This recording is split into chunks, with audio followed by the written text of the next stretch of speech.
اور کسی شخص میں طاقت نہیں کہ اللہ کے حکم کے بغیر مر جائے. اس نے موت کا وقت مقرر کر کے لکھ رکھا ہے، اور جو شخص دنیا میں اپنے اعمال کا بدلہ چاہے اس کو ہم یہی بدلہ دے دیں گے، اور جو آخرت میں طالب ثواب ہو اس کو وہاں اجر عطا کریں گے، اور ہم شکر گزاروں کو عنقریب بہت اچھا صلہ دیں گے. اور بہت سے نبی ہوئے ہیں جن کے ساتھ ہو کر اکثر اہل اللہ دشمنوں سے لڑے ہیں،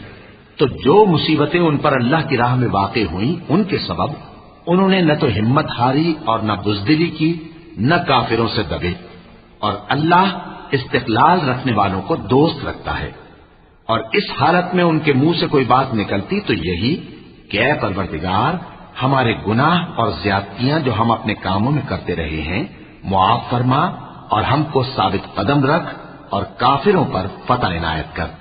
فآتاهم الله ثواب الدنيا